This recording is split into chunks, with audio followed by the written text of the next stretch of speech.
ನೋಡಿ, ರೈತರ ಸಮಸ್ಯೆಕ್ಕಿಂತ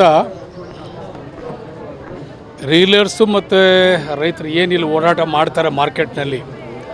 ಒಟ್ಟಾರೆ ಮಾರ್ಕೆಟ್ನಲ್ಲಿ ಕೆಲವು ಸಮಸ್ಯೆಗಳು ನನ್ನ ಗಮನಕ್ಕೆ ತಂದಿದ್ದರು. ಒಂದು, ಈ ಕಟ್ಟಡ ಭಾಳ ಹಳೆಯದು, ಇಲ್ಲಿ ಮೂಲಭೂತ ಸೌಕರ್ಯದ ಕೊರತೆ. ಬಂದಂಥ ರೈತರಿಗೆ ಒಂದು ತಂಗುದಾಣ ಇಲ್ಲ, ಟಾಯ್ಲೆಟ್ಸ್ ಇಲ್ಲ, ಸ್ನಾನ ಮಾಡೋಕ್ಕೆ ವ್ಯವಸ್ಥೆ ಇಲ್ಲ, ಒಂದು ಕ್ಯಾಂಟೀನ್ ಇಲ್ಲ. ಬೇಕಾದಿದ್ದು ಕೆಲವು ಸ್ಕ್ರ್ಯಾಪ್ ಎಲ್ಲ ತುಂಬಿಟ್ಟಿದ್ದಾರೆ, ಕೆಲವು ಬಿಲ್ಡಿಂಗ್ ಎಲ್ಲ ಶಿಥಿಲ ಆಗಿದೆ. ಇದೆಲ್ಲವೂ ಕೂಡ ನನ್ನ ಗಮನಕ್ಕೆ ಬಂದಾಗ ನಾನು ಸರ್ಕಾರಕ್ಕೆ ಒಂದು ಪ್ರಸ್ತಾವನೆ ಕಳಿಸಿದ್ದೆ, ಒಂದು 5 ಕೋಟಿ ರೂಪಾಯಿಗೆ.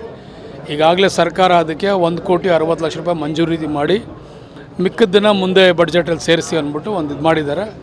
ಅವ್ರಿಗೆ ನಾನು ಅಭಿನಂದನೆ ಸಲ್ಲಿಸ್ತಾ. ಇವತ್ತು ಇಲ್ಲಿ ನಾವು ಮಾರ್ಕೆಟನ್ನು ಉಳಿಸ್ಕೋಬೇಕು. ಈ ಮಾರ್ಕೆಟು ಯಾಕಂತ ಹೇಳಿದ್ರೆ ಸಾಕಷ್ಟು ಅನುಕೂಲಕರವಾದಂಥ ಒಂದು ಜಾಗದಲ್ಲಿರುವಂಥದ್ದು ನಾವು ಗಮನಿಸಿದ್ದೀವಿ. ರೈತರಾಗಿರ್ಬೋದು ಅಥವಾ ರೀಲರ್ಸ್ ಆಗಿರ್ಬೋದು, ಎಲ್ಲರೂ ಕೂಡ ಇಲ್ಲಿ ಮಾರ್ಕೆಟ್ ಇರಬೇಕು. ಇಲ್ಲಿ ಸೌಲಭ್ಯ ನಮಗೆ ಸಾಕಷ್ಟು ಚೆನ್ನಾಗಿದೆ ವ್ಯಾಪಾರ ವಹಿವಾಟು ಮಾಡೋಕ್ಕೆ ಅಂದ್ಬಿಟ್ಟು. ಆ ಒಂದು ನಿಟ್ಟಿನಲ್ಲಿ ಇವತ್ತು ಇಲ್ಲಿ ಮೂಲಭೂತ ಸೌಕರ್ಯ ಮತ್ತು ಇದಕ್ಕೆ ಇನ್ನು ಮುಂದಕ್ಕೆ ಏನು ಬೇಕಾದಂಥದ್ದು ಒಂದು ಹೊಸ ಬಿಲ್ಡಿಂಗ್ ಕಟ್ಟಬೇಕು. ಅಲ್ಲಿ ಇನ್ನೂ ಸ್ವಲ್ಪ ಜಾಗನ ಎಕ್ಸ್ಟೆಂಡ್ ಮಾಡಿ ಅಲ್ಲಿ ಸ್ವಲ್ಪ ಟ್ರೇಗಳು, ಸ್ವಲ್ಪ ವಿಶಾಲವಾದ ಜಾಗ ಮಾಡಿ ಇನ್ನಷ್ಟು ಗೂಡುಗಳು ಜಾಸ್ತಿ ಬರ್ತಾಯಿದೆ ಅಂತೇಳಿ ಇದು ಮಾಡಿದ್ದಾರೆ. ಅದಕ್ಕೆ ಇವತ್ತು ನಮ್ಮ ರೀಲರ್ಸು ಮತ್ತು ಇನ್ನೂ ಸ್ವಲ್ಪ ARM ಕೆಲವರೆಲ್ಲ ಈಗ ನಾವೆಲ್ಲ ಭಾಳ ಹಳೇ ಪದ್ಧತಿಯಲ್ಲಿ ಇನ್ನೂ ಕೂಡ ಆ ಚರಕ ರಾಟೆನೆಲ್ಲ ಇದ್ದೀವಿ. ಅದನ್ನೇನಾದರೂ ಮಾಡಿ ಆಧುನಿಕವಾಗಿ ಅದನ್ನು ARM 120ಗೆ ಬಂದಿದೆ, ಅದನ್ನು ಕೆಲವರೆಲ್ಲ ಪ್ರಸ್ತಾವನೆ ಮಾಡಿದ್ರು. ನಮಗೆ ಆ ರೀತಿ ಮಾಡಿಕೊಡಿ, ಸಬ್ಸಿಡಿನ ಸ್ವಲ್ಪ ನಮಗೆ ಆ GST ಸೇರಿಸ್ಬಿಡಿ ಅಂಥೇಳಿ. ಅದೊಂದು ಸಮಸ್ಯೆ ನಾನು ಸರ್ಕಾರ ಗಮನಕ್ಕೆ ಅಂತ ಹೇಳಿದ್ದೀನಿ. ಮತ್ತು ಕೆಲವು ಸಬ್ಸಿಡಿ ನಾವು ಇವ್ರ ಕ್ಲೈಮ್ ಮಾಡಬೇಕಾದ್ರೆ ಇವ್ರು ಬಿಲ್ಲಿಂಗ್ ಬೇಕು, ರೇಷ್ಮೆ ಮಾರಾಟ ಮಾಡಿದಂಥ ಬಿಲ್ಲಿಂಗ್ ಬೇಕು. ಇಲ್ಲೇನು ಇವರು ವಹಿವಾಟು ಮಾಡ್ತಾ ಇದ್ದಾರೆ ಅದನ್ನು ಅವ್ರು ಗಣನೆಗೆ ತಗೊಳ್ತಾ ಇಲ್ಲ.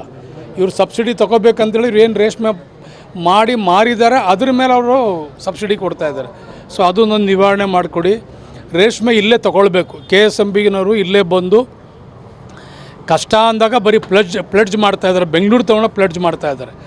ಮೊದಲು ಇಲ್ಲಿ ವ್ಯವಸ್ಥೆ ಇತ್ತು, KSMBನಲ್ಲಿ ಅವರೇ ಗೂಡು ಇದು ರೇಷ್ಮೆ ತೊಗೊಳ್ತಾಯಿದ್ರು. ಆ ರೀತಿ ಒಂದು ವ್ಯವಸ್ಥೆ ಬೇಕು. ಮತ್ತು ರೇಷ್ಮೆ ತಳಿನಲ್ಲಿ ವ್ಯತ್ಯಾಸ ಆಗ್ತಾಯಿದೆ ಸ್ವಲ್ಪ. ಆ ರೇಸನ್ನು ಸ್ವಲ್ಪ ವಿಜ್ಞಾನಿಗಳಿಗೆ ಕಳಿಸಿ ಇವತ್ತಿನ ಒಂದು ಆಧುನಿಕವಾದಂಥ ರೇಸಲ್ಲಿ ನಾವು ಬೆಳವಣಿಗೆ ಮಾಡಬೇಕಂಥೇಳಿ ಸಾಕಷ್ಟು ಸಮಸ್ಯೆಗಳು ನನ್ನ ಗಮನಕ್ಕೆ ತಂದಿದ್ದಾರೆ.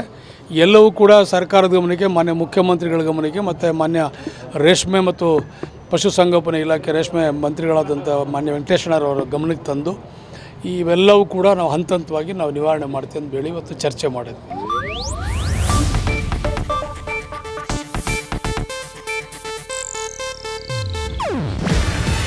ಇದು ಏಷ್ಯಾನೆಟ್ ನ್ಯೂಸ್ ನೆಟ್ವರ್ಕ್ ಪ್ರಸ್ತುತಿ.